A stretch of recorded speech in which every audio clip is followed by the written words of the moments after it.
Oui, 7h10, nous sommes avec Roland Courbis pour parler de Paul Pogba. On ne va pas en faire une affaire d'État, mais on en parle beaucoup, partout, depuis hier. Bonjour, Roland. Cette image, on le voit, apparemment, il fait un bras d'honneur, mais bon, il est pas bien dans sa peau en ce moment, non, voilà, Pogba. C'est comme ça qu'il faut prendre ce geste sans le dramatiser. Ça démontre... Oui. Si c'est un bras d'honneur, puisque bon, oui, on lui, va parler d'une dansait, saravane, Si donc c'est un bras d'honneur, ça démontre quand même une période difficile. Oui. Un joueur qui a du mal à accepter les critiques, qui en plus sont quand même assez logiques. Oui. On est des fois critiqué, mais on est des fois critiquable, et ça fait partie du métier. Comme j'ai l'habitude de dire à mes joueurs, que ce soit les applaudissements ou que ce soit les sifflets, ça fait partie d'une musique qui accompagne notre profession. Oui, il est jeune, on attend beaucoup de lui, il y a une pression énorme sur ce joueur. Voilà.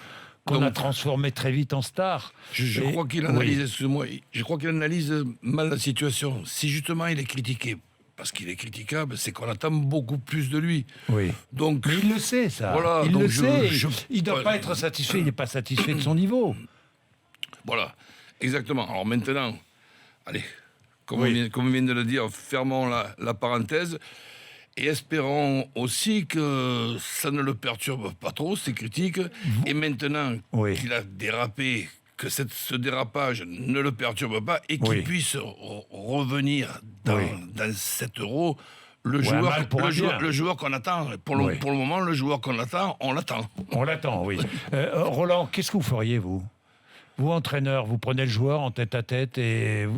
Je le prendrais, en tête-à-tête, en lui disant que, bon, comme je viens de le dire, ça fait partie de notre boulot. Et là, ça démontre quand même un petit peu un manque de maîtrise de soi-même et une certaine inquiétude pour son avenir, en plus. Pour les qualités que doit avoir un futur grand joueur. Pour le moment, c'est un futur grand joueur. Ce n'est pas encore un grand joueur. Est-ce qu'on n'a pas fait trop vite une star ? Est-ce qu'on n'a pas dit trop vite qu'il allait être l'un des meilleurs joueurs du monde ?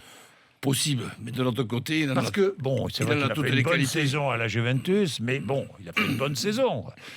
En équipe de France, il n'a jamais été exceptionnel, à part peut-être par éclair.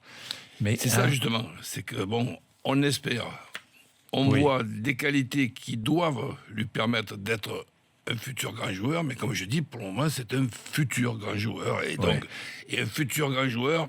Qu'est-ce que vous feriez ? Vous le feriez jouer, vous, dimanche ? Je pense que oui.